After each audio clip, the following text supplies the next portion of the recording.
Praise the Lord. Praise the Lord. Hallelujah. Well, it's been my pleasure to be here. At I will try all my best na medyo pilitin yung dila na huwag mag-English. Kasi hindi naman po tayo pinanganak doon. Nag-migrate lang po tayo sa Canada. At isa po tayo sa pinagpala na makarating doon. At kabila po noon ay yung pagpapalang yun ay pinadadalo din natin sa ating mga kasamahan sa ministry. At higit sa lahat, ang pinakamaganda na binigay sa akin ay ang magbigay ng salita ng Diyos, mag-share, upang sa ganoon ay mas marami pang mga kaluluwa na maligtas. At hindi lang maligtas, kundi makarinig at makakilala sa ating Panginoon. And I'd like to mention the Bregelin family na naging instrumento rin sila sa akin bilang isang kumpare. I was not here. Benji, yes. Benji Nero. Ben Nero. So, salamat po sa pagkakataon na ako po napili nyo bilang isa sa magiging kumpadre ninyo. Salamat sa Panginoon. At sa ating pagbubulayan po ngayon, ako po ay natutuwa, ako po ay nagagalak sapagkat marami pa tayong mga bata dito. At tunay nga na, sabi nga ng Panginoon, ang mga bata yan ay kinalulugtan ng Panginoon. Sabi niya noon, hayaan nyo yung mga bata. Yan. Kasi sila yung kinikilala at kinalulugdan ng ating Panginoon. Okay. So, ang ating pag-aaralan sa araw na ito, mga minamahal, ay medyo masakit sa puso. Kung matatamaan po tayo dito, I will live to the Lord. Hindi po ako nandito para maningil. Hindi ako dito para mang-usig. Hindi po ako nandito pinadala ng Panginoon para halukayin ang dapat halukayin, kundi to lift you up spiritually by the use of His Word. Because I believe ang salita ng Panginoon, sabi sa Hebreo, ay two-edged, matalas. Pag siya nagsalita, masakit. Kaya nga po tayo nag-aaral ng Bible or Bible study para sa ganoon, mahahasa pa po tayo sa salita ng Diyos. Magkakaroon pa po tayo ng lakas. Mabibigyan po tayo ng tamang direksyon kung ano po ang ibig sabihin ng isang Kristiyano. Sa araw na ito, mga minamahal, ang ating tema po sa araw na ito ay pinamamagatan nating pagtitibay ng iglesia sa pamamagitan ng pagtutulungan bilang isang katawan. Kung tayo po ay tinawag ng Panginoon, ang ibinansag po sa atin ay ano? Tayo po binansag ng isang Kristiyano. Ang Kristiyano po na yan, ay nagtataglay po siya kapag nagsama-sama po sila, tinawag po ni Paul yan bilang isang Church of God. And therefore, we belong to the Church of God.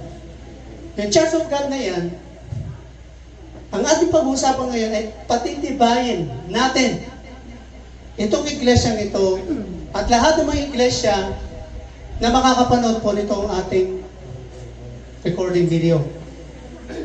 Matatagpuan po natin kung meron po tayong Biblia, ating pong buksan ang unang Korinto, Kapitulo 12, versikulo 12. Kung meron kayong e-Bible dyan, go ahead. Sabay-sabay po natin, tumayo po tayo lahat, sabay-sabay po natin basahin. Unang Korinto, Kapitulo 12, versikulo 12.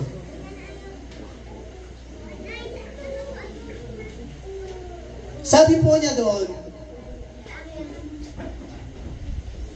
sapagkat kung paano ang katawan ay isa at maraming mga bahagi. At ang lahat ng mga bahagi ng katawan, bagamat marami, ay iisang katawan. Gayon din si Kristo. Tayo po ay manalangin ng konti at tayo po ay patubayan ng ating Panginoon. Lord, salamat po sa araw na ito at we leave everything to you, Lord. Bless your word. Ikaw po, Panginoon, ang siyang magsalita para sa amin. Gamitin mo lang ako bilang channel of blessing. Ikaw po, Lord, ang siyang makita. Ikaw po, Panginoon, sa may taas. Ibaba mo ko, Lord, ang napakababa. I'm nothing. I have nothing. And I'm nothing at all. Gamitin mo lang po ako, Lord, bilang daluyan ng mga salita mong ito, Panginoon. And I pray na salita mong ito, Panginoon, will have a transformation in each and every one of us. Na kami po, Panginoon, ay lalabas dito sa simbahang ito, Panginoon, na may bagong perspektiba. May bagong pangunawa, Panginoon, kung sino ka at ano yung gusto mong gawin sa aming buhay. Ito po aming samot dalangin in Jesus' name. Amen. Hallelujah. So, ito mga minamahal,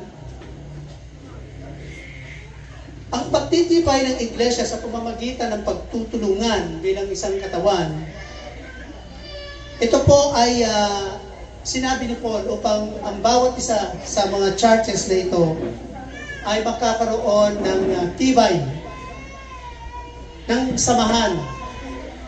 Magkakaroon po ng tibay para sa pangunawa. At magkakaroon po ng tibay para sa pag-ibig sa bawat isa. Ang iglesia po ay hindi lamang isang gusali. Hindi kagaya ng ganito. Hindi po yan ang ibig sabihin. Hindi ito isang organization na nakikita natin. Kundi, ito po ay isang buhay at gumagalaw na katawan. Nilikha ito at pinanatili ng Diyos. Itinuturo po ng kasulatan, ng banal na kasulatan, ng Biblia, na ang iglesia ay ang katawan ni Kristo. Nagsabi ko po kanina, at ang bawat na mananampalataya ay isang mahalagang bahagi po nito. Ngunit, sa isang physical na katawan na maaaring maging mahina, may sakit, o masira kapag hindi maayos, na gumagana ang mga bahagi nito, ito po ay magiging mahina rin.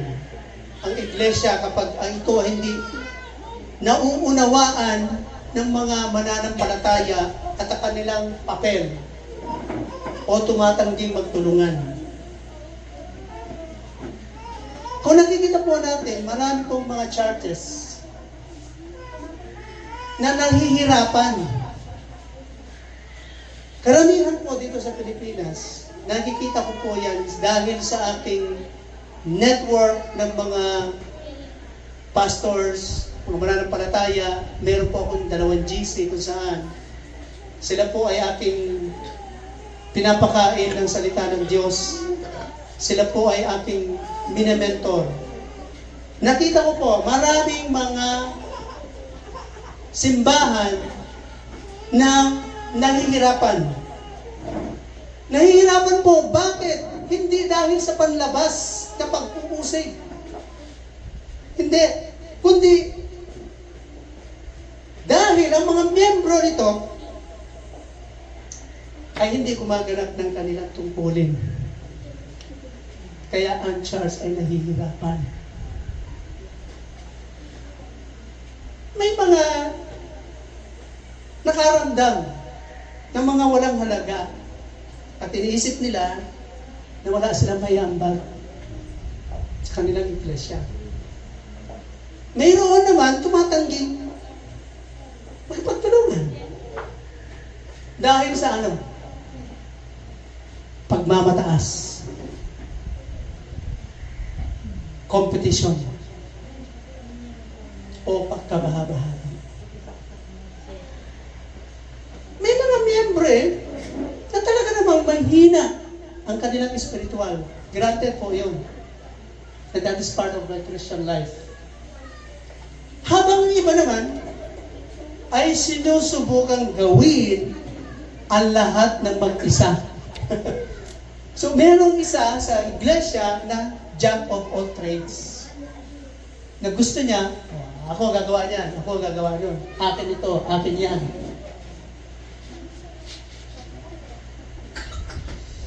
Ngunit, hindi po ito nilikha ng Diyos. Na ang iglesia po ay upang maging hati-hati, hindi siya balanse, o hindi po siya epektibo. Sa halip, tinawag niya tayo na magtulungan bilang isang katawan sa ilalim ni Kristo at ang ulo ng iglesyang ito. Ang ulo ng iglesyang ito hindi si Pastor Ted, hindi ako, hindi tayo. Ang ulo ng iglesyang ito ay ang Panginoong Jesucristo. Amen. Lahat po tayo ay dapat magpasakop sa Kanya. Akala kasi ng iba, dahil may tinalaga ditong isang pastor, ay siya yan na ang may authority, although meron talaga siyang authority dahil siya, inilagay siya ng Panginoon dyan, merong isa na nagtalaga sa bawat isa sa atin at ang Panginoong Jesucristo. Ngayon, ano ba ibig sabihin nitong 1 Corinthians chapter 12 na ito? Bakit niya sinabi yun?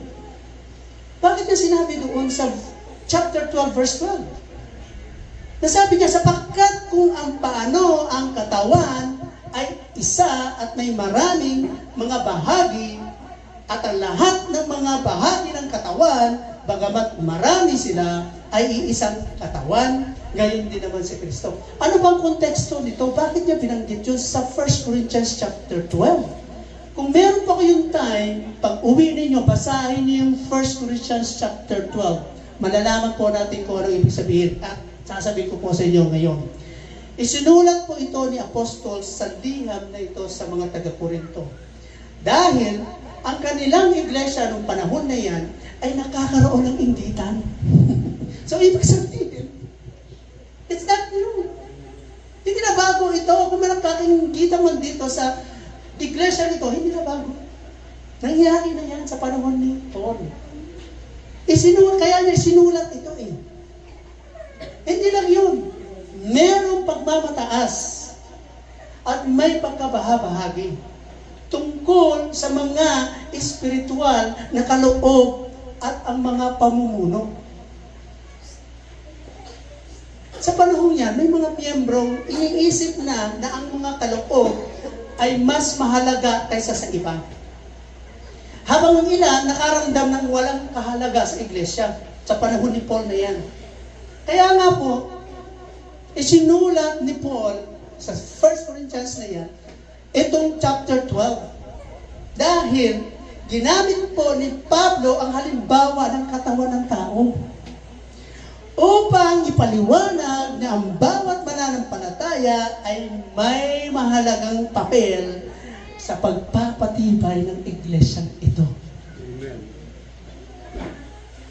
Ngayon, ating pag-aaralan kung paano natin mapapalakas ang iglesia sa pamamagitan ng tamang pangunawa at pagtupad sa ating tungkulin bilang bahagi ng katawan ni Kristo.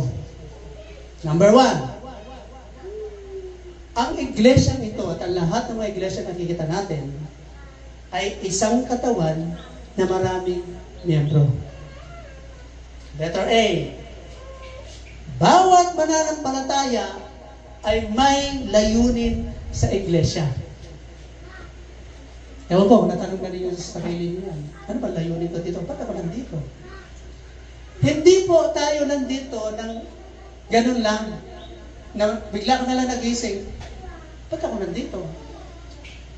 Anong ginagawa ko rito? Ba't ako nandito? Bawat mananampalataya ay may layunin sa iglesia.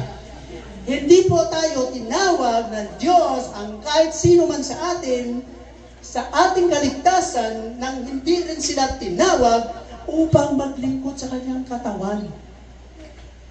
Nung una tayong tinawag, tayo po ay tumugon. Ano yun? Tumanggap tayo sa Panginoon. At yun ang nagdala sa inyo kung bakit kayo nandito ngayon. Ang tanong, bakit nga kayo nandito? At yun ang ating pag-aaralan.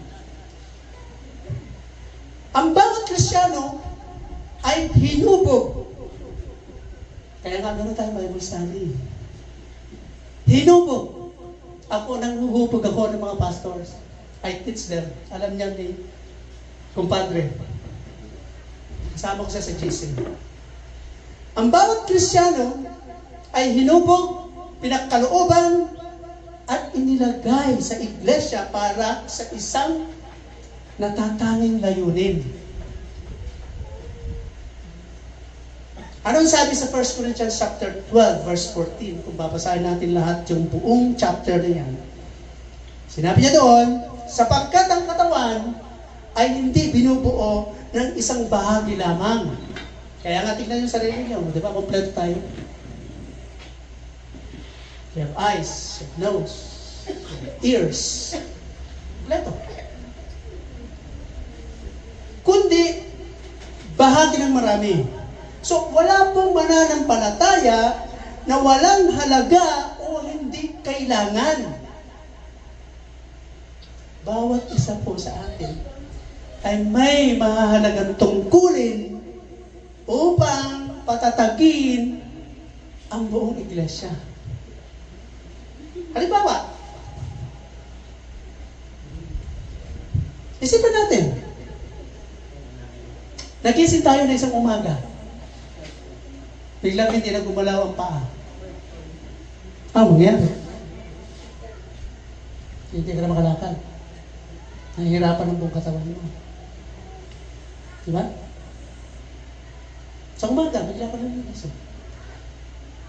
At tuklasan mo, hindi na gumagana ang paa. Mahihirapan ang buong katawan. At ang bawat galaw ay magiging mahirap. Ganyan din dito sa iglesia. Ganyan ang problema ng mga iglesia. Nagising na lang tayo, iisa lang ang gumagawa. Kapag may isang miyembro na tumatangging, gumanap ng kanyang tungkulin, apektado po lahat ng katawan. This church is so desperate. Letter B. Tapos na tayo sa letter A. Letter B. Ang bawat miyembro ay, praise the Lord, may tumatawa. Sinabi ko rin sa inyo kanina, I feel sorry about it dahil ang mensahe natin ngayon ay masakit. Kung tayo po natatamaan, praise the Lord. Masakit ang salita ng Diyos, hindi po ako. Daluyan lang ako ng salita niya. Huwag kayong magalit sa akin, ha? Alright. So, ang bawat miyembro ay inilagay sa iglesia ayon sa plano ng Diyos. May mga mananampalataya na nakakaramdam ng kawalang halaga o hindi kwalipikado. Habang ang iba naman ay naiinggit sa mga nasa mas nakikitang posisyon.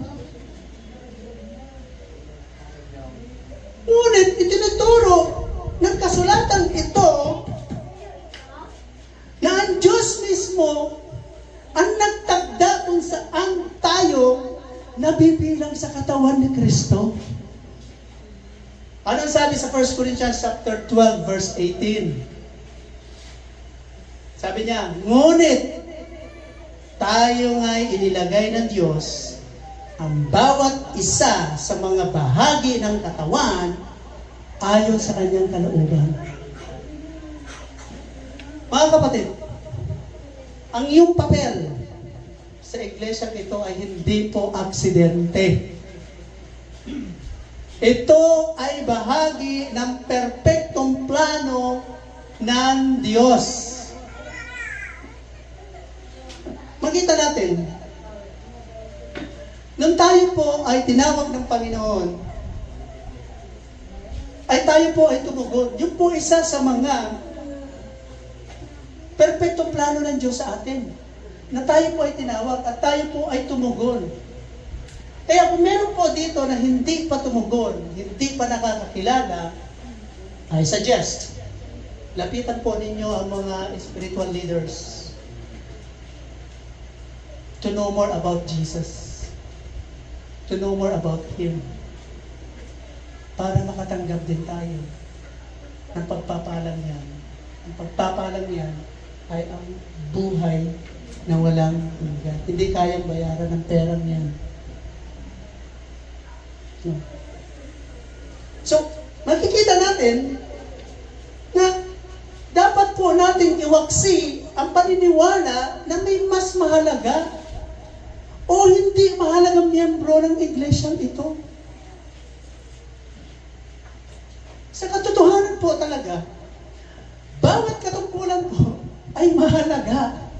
Ano po sabi doon sa binanggit sa Biblia nito? Meron pong itinalaga ang Panginoon na pastor, kagaya ng Tatay Per, ako, at mga guro nagtuturo ng Bible study. Itinalaga po sila dahil yung po layunin ng Diyos to train you. At yun po ay tinalaga niya upang sila po ay gumagabay sa atin at magtuturo sa atin sa tamang landasin, tamang pamumuhay ng isang tunay na Kristiyano. Mga pastor at guro. Number 2, mga ebanghelista.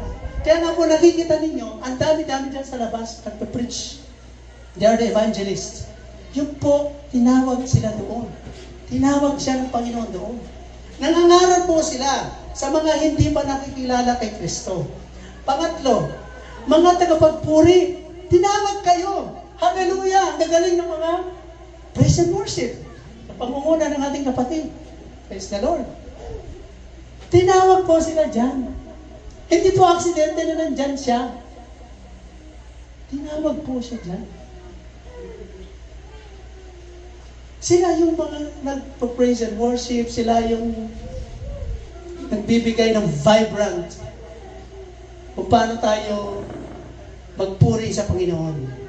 Number 4, mga tagapamagitan. Pinalalakas ang iglesia sa pamamagitan ng mga prayer, intercessor.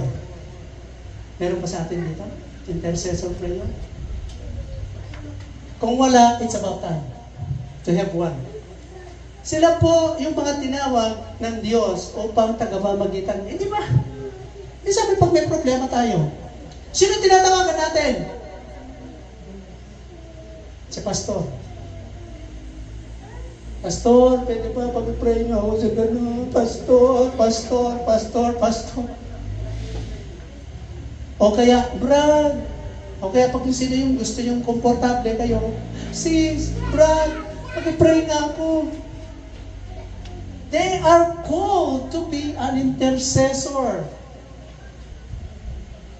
Number 5, itinawag po tayo upang maging tagapagbigay. Sumusuporta po sa iglesia. Nakasulat po yan sa Philippians chapter 4, verse 15 to 16. Kung saan po, naghihirap po si Paul. Pero dahil sa church of Philippians, Macedonians, saka Ephesians, kahit po naghihirap sila, wala rin sila makain. Nagbibigay po sila. Kasi kailangan ni Paul. Hindi siya humingi. Pero dahil sa pagmamahal ng iglesia, ay kahit naghihirap sila, gumagawa sila ng paraan para magbigay. Number 6, tinawag po tayo ng Diyos at ang bawat tungkulin po natin ay malaga. In fact, pagbibigay po kasi ang nag-uusapan, masyadong mabigat at mahirap. Totoo po yan. Hindi na po tayo dito nakakaranas yan. Lahat ng Kristiyan. Kagaya ng unang salvo ng aking salita kanina, marami mga churches ang nahihirapan. Bakit? Dahil mismo sa loob ng church, wasak. So, ang mga tagapagbigay ay gift po yan. Nasa Biblia rin po yan. The gift of giving. Kaya kung meron kang gift of giving, hindi po mahirap magbigay. Hindi. Gagawa ka ng paraan kasi alam mo na ang kinabibilangan mo iglesia ay nangangailangan ng tulong. Number 6, mga tagapaglingkod. Itinalaga po ng Diyos sa church na ito, ang mga tagapaglingkod. Sino sila? Sila yung mga tinawag ni pastor na, oy, mga members, baka naman pwedeng kayo nang gumawa noon, baka pwedeng kayo na yung magluto doon, baka naman pwedeng kayo na maglinis sa church. Kayo po yung tinawag doon. At yung role na yun ay mahalaga. Kasama po yun sa itinalaga ng Diyos. So, ano man ang tungkulin natin, mahalaga po ito sa Diyos. Hindi ito mahalaga kay pastor, hindi mahalaga kung kanino, kundi mahalaga ito sa Diyos. Dahil nakikita niya na ang bawat miyembro ng simbahan ay nagtutulungan. Ngayon, may hamon sa atin ngayon. Nakikita mo ba ang iyong sarili bilang isang mahalagang bahagi ng iglesyang ito? Nakikita mo ba? Amen ba o hindi amen? Hallelujah. O iniisip mo na wala kang layunin? Mga kapatid, kung meron po tayong burden,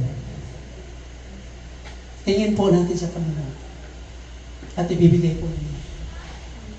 Kung nahihirapan ka na magbigay, hingin mo sa Panginoon. Nahihirapan kang umintindi sa kapatid mo, hingin mo sa Panginoon. Nahihirapan kang magpatawad, hingin mo sa Panginoon.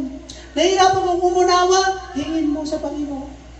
Nahihirapan kang kumanta, dahil medyo sintonado, hingin mo sa Panginoon.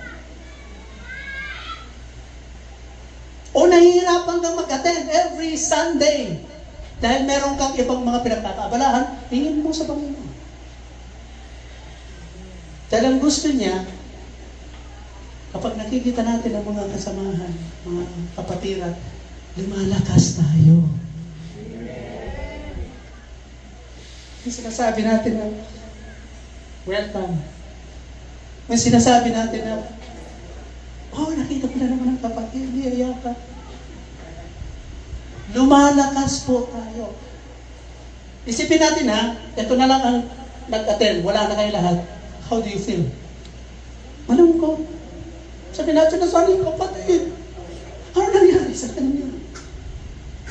So, yun ang hamon sa atin ngayon. Nakikita mo ba ang sarili mo bilang isang mahalagang bahagi ng iglesyang ito o iniisip mo na wala kang silbi? Hilingin po natin yun sa Diyos. Okay, number 2 sa ating pag-aaral. Ang iglesia ay dapat gumagana sa pagkakaisa at pag-ibig. Yun ang ground doon. Madaling sabihin yun. Ang isang bagay, pero kung walang pag-unawa at pag-ibig, it's useless.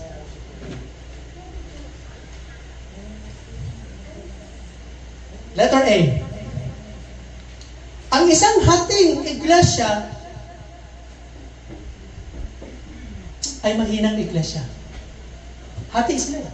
Hati-hati. Kanya-kanya. Mahina po yan ang iglesia.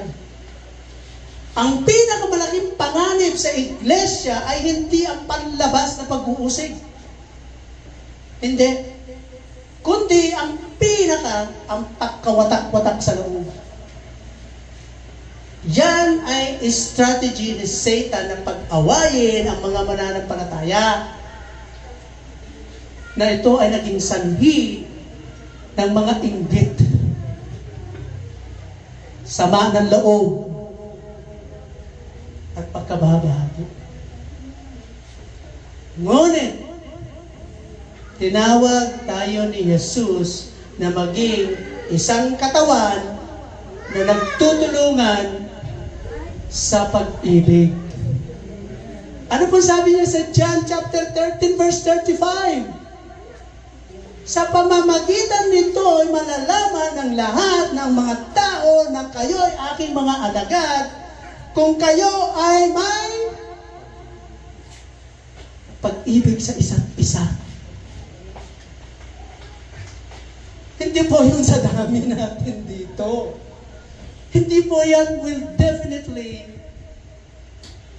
recognize you bilang isang church. Well, we have a lot of them. Tingnan mo lang ang JIL, di ba? Ang dami nila. Pero ang sabi ng salita ng Diyos, makikita lang po na ang mga tao na yan, makikilala sila sa pamamagitan ng pag-ibig sa isa't isa. Hindi makikilala ng mundo na tayo ay iglesia ni Kristo. I'm not talking about the INC. Ang ibig sabihin, iglesia ni Kristo. Hindi sa iglesia ni Manalo. Iglesia ni Kristo.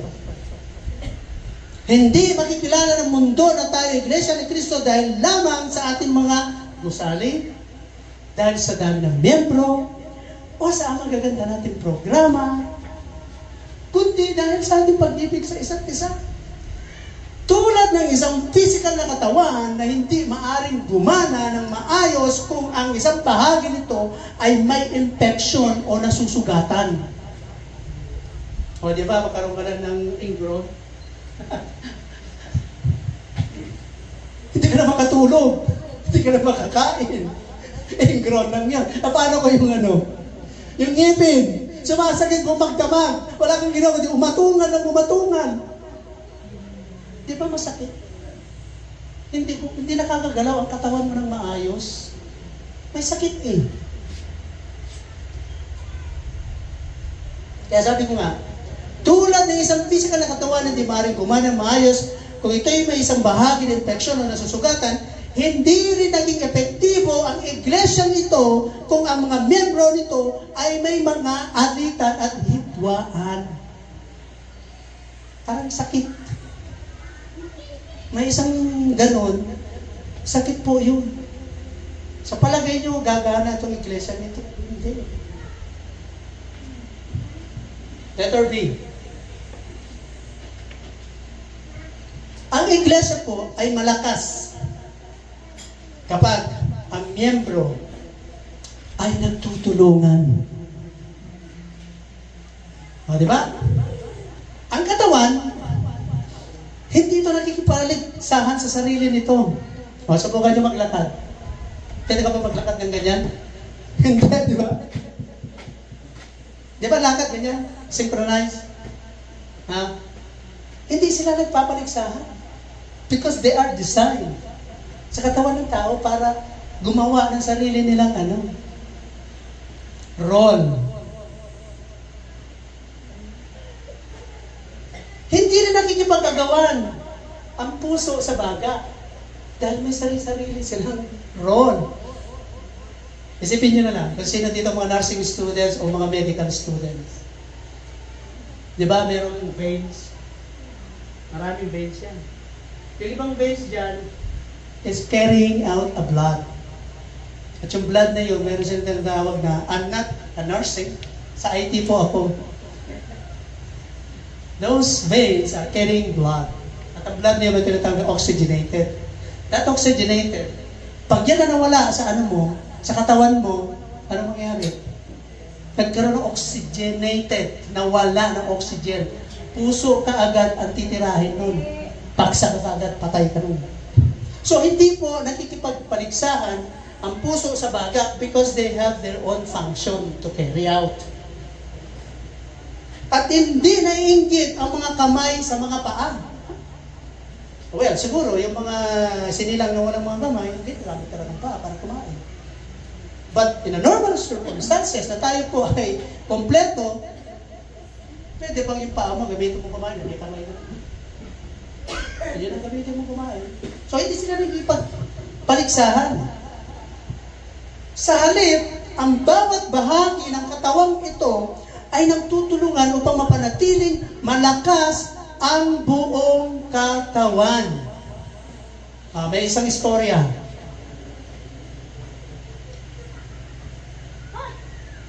Si Bunganga daw, at saka si Kamay, ewan ko, narinig nyo na yun, nagkakainggitan.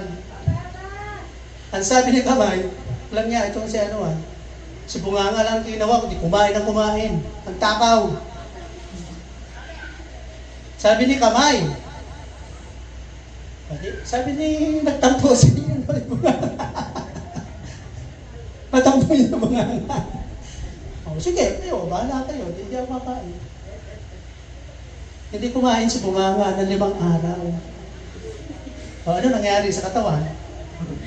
Nanghina.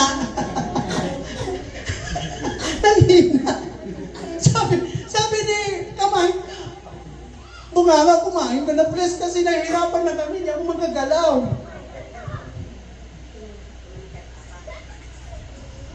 So, ibig sabihin mga minamahal, bawat miyembro ng ating katawan ay mayroong role.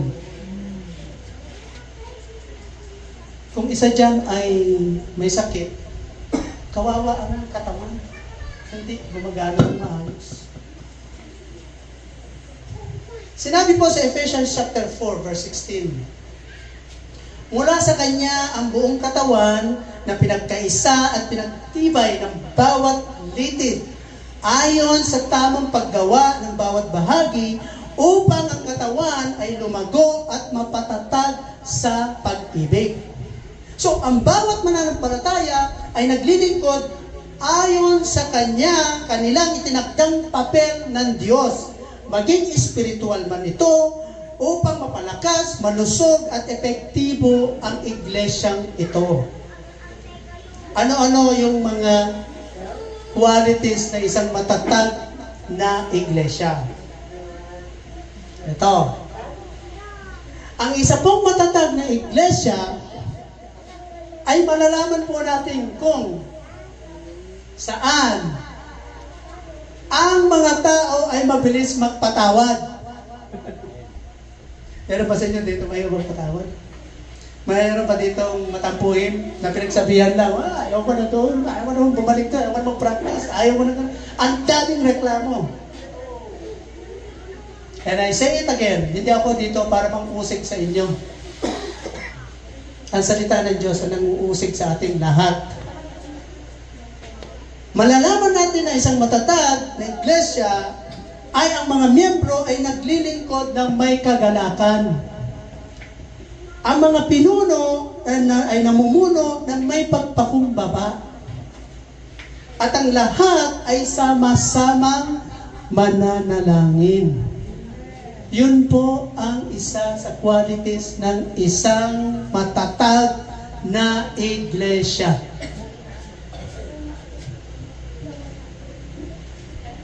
Meron po tayong hamon dito. Pinalalakas mo ba o pinahihina mo ang iglesyang ito? Kailan po nakakaalam mo? Kailan po at ang Diyos ang nakakaalam mo? Nakikipagtulungan ka ba sa iyong kapwa mga miyembro o lumalaban ka laban sa kanila? Yun ang hamon sa atin ngayon. Pinalalakas mo ba ang iglesyang ito? Nagkikipagtulungan ka ba sa kapwa mo members? O lumalaban ka laban sa kanila? Magsimula ngayong mga minamahal. Maging bahagi po tayo ng pagpapalakas ng iglesia sa pamamagitan ng pagkakaisa at pag-ibig. Yan po yung susi doon upang tayo po ay magiging malakas. So, number 3 sa ating pag-aaral. Si Kristo ang ulo ng iglesyang ito. Dapat po natin siyang sundin. Letter A. Si Jesus ang may otoridad sa iglesyang ito. Bakit? Kaya nasabi ko sa inyo kanina, ang pinakamataas, ang ating Panginoong Jesucristo, itinalaga niya ang mga leaders dyan, katulad ng mga pastors, katulad ng mga magtuturo, katulad ng mga in charge sa music ministry, sa mga in charge sa mga ministry na ginanap ninyo sa simbahang ito. So, ang bawat katawan ng tao ay may ulo na kumokontrol sa bawat galaw, desisyon, at tungkulin. Ganon din po si Jesucristo. Dahil siya po ang ulo ng iglesia ito, siya lamang ay may otoridad upang mamuno, gumabay, at magturo po sa atin lahat. Yun po ang sabi niya sa Colossians chapter 1 verse 18. Sabi niya, at siya ang ulo ng katawan, ang iglesia, na siyang pasimula, ang panganay ng mga patay upang sa lahat ng mga bagay ay magkaroon siya ng kataas-taasan. Worship and praise. Kung ang isang iglesia, mga minamahal, ay hindi sumusunod kay Kristo, ito po ay magiging mahina at mawawalan po ng direksyon.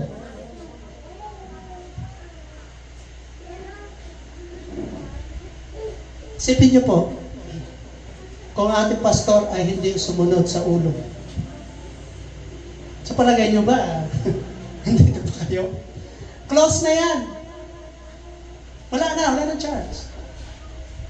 Kung hindi siya sumusunod, nagpasakop kung saan siya tinawag ng Panginoon para mamuno sa iglesia ito. Letter B. Ang iglesia ay dapat sumunod sa misyon ni Kristo. So, bilang katawan ni Kristo, tayo ay tinawag upang ipatupad ang kanyang misyon sa mundo. Ano po yun? Inutos po ng ating Panginoon, una, ipangaral ang Ebanghelyo. Marcos chapter 16, verse 15. Ginagawa po ba natin? Nagsishare po ba tayo sa ating mga kaibigan, classmates, mga kamag-anak, o baka puro chika-chika lang, puro marites. So, pangalawa, tayo po ay itinalaga at dapat sumunod sa misyon ni Kristo upang gumawa ng mga alagad, to share the gospel, to convert them, at bautismohan sila sa pangalan ng Ama, ng Anak, at Espiritu Santo, upang ito ay isang maganap ang ating pagkatawag sa iglesyang ito.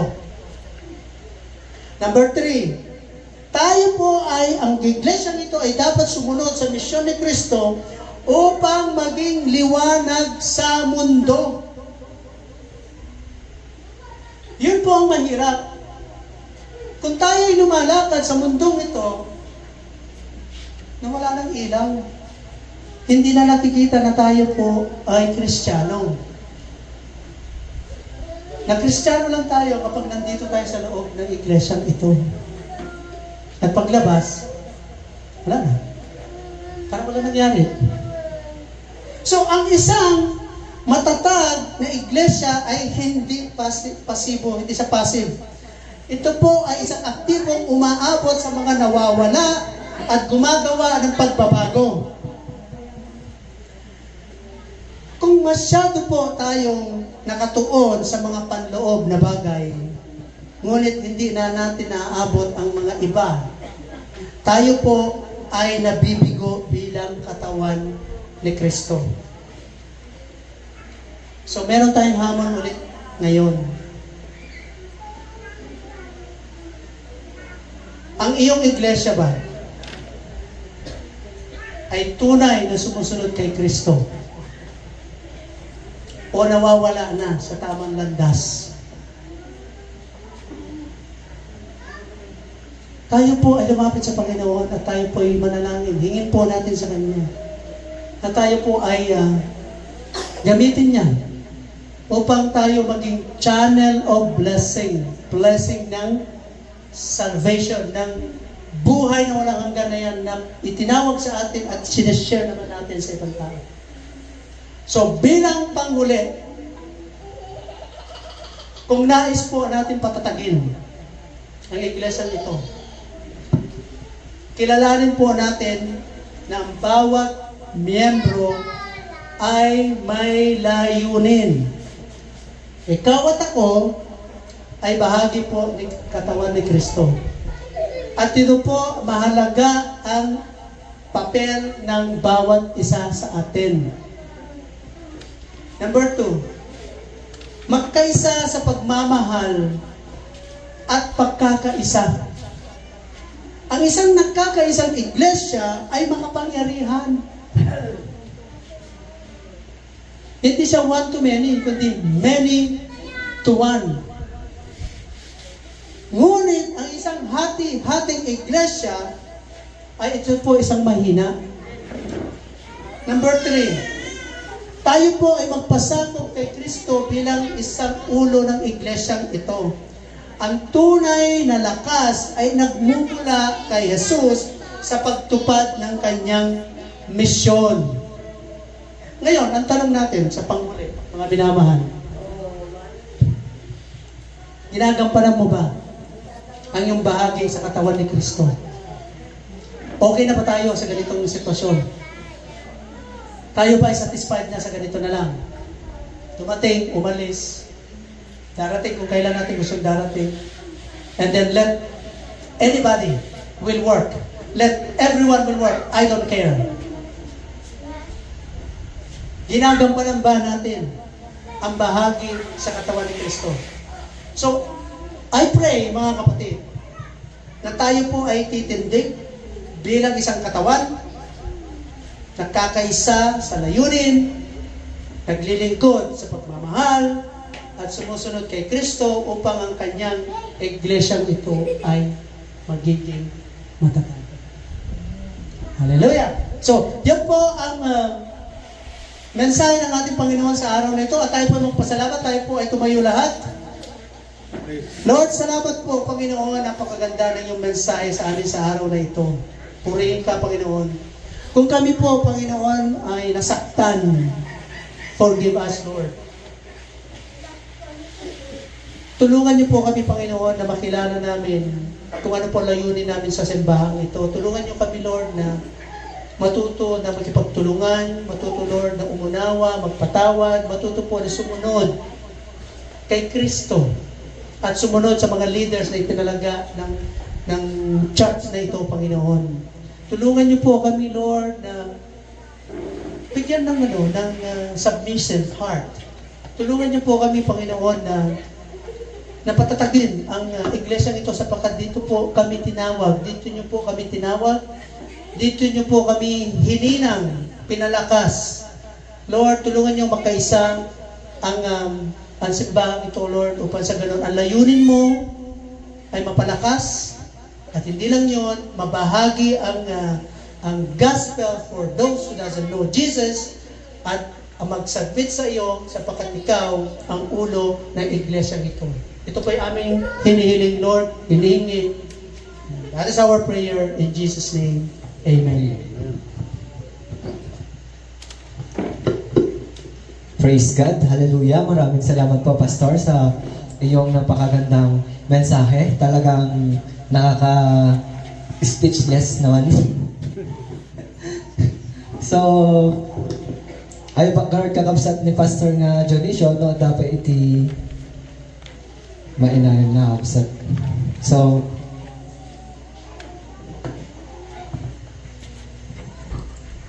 Pastor?